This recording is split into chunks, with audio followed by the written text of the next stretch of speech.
I decided to sign with the BNZ Breakers because I was excited to play for Modi, and I'm excited to play with Parker. I think it's going to be a talented roster. I trust the rebuild that's going to go on, and yeah, I'm excited about the upcoming season. As an Australian playing for a New Zealand team, I think, people sometimes make a lot of that, but when I look through the Breakers' history, there's been a lot of Australians on the winning teams and guys that have played prominent roles. CJ Bruton obviously had a hell of a career with the Breakers, and there's been lots of guys that have come over. Reese Carter is another name who kind of revitalized his career and his name a little bit, the Breakers. So yeah, I think it's going to be fun to live in Auckland and play for the Breakers. I imagine my combination with Parker on the floor will be a little bit of everything at times. Sometimes it'll be flip-flopping between the one and the two. Obviously, that might depend on how this roster fills out by the end of the day. But I think we can both push the ball. I think we can both play in transition.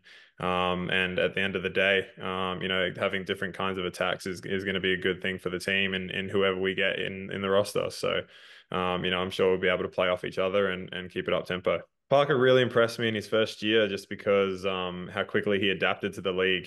Sometimes people come to the league for the first time and struggle to adapt to the physicality or the pace or how teams are guarding them. But Parker just seemed to be able to break scouts quickly, and teams had a real hard time slowing him down. And I'm sure he'll be even better in his second year. I think Parker's second year in the NBL is going to be a big one. He was borderline runner-up for MVP.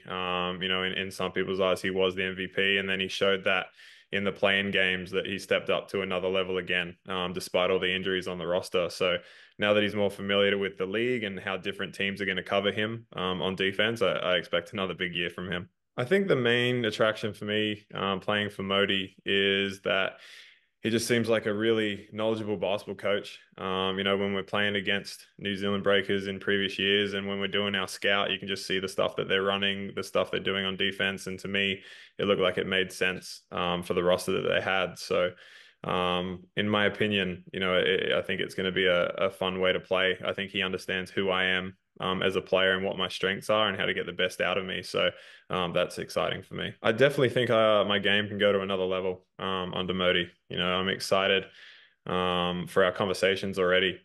Just talking about how he sees me as a player, I think we see that the same way. And how I can fit into his system offensively and defensively and help the team. And that might change from game to game, and that's not really a concern for me. I just want the team to be successful and play a role in that.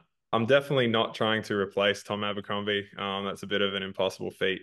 I'm definitely going to reach out to Tom in due time and just have a chat with him about how he approached things. Obviously, a legend of the club, a legend of the league, and super successful. I mean, just a ton of championship experience. So, it's not really about replacing him or stepping into his shoes. I've got to walk my own path and help the group in a different way than Tom did, but I'll definitely reach out to him and get as much advice as I can. I think the biggest thing that I've learned personally along the journey in my career is that, teams who sacrifice continuously generally find success.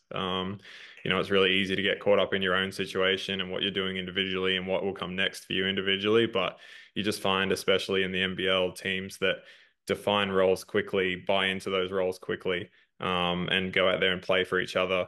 Generally find themselves in a really good position by the end of the year.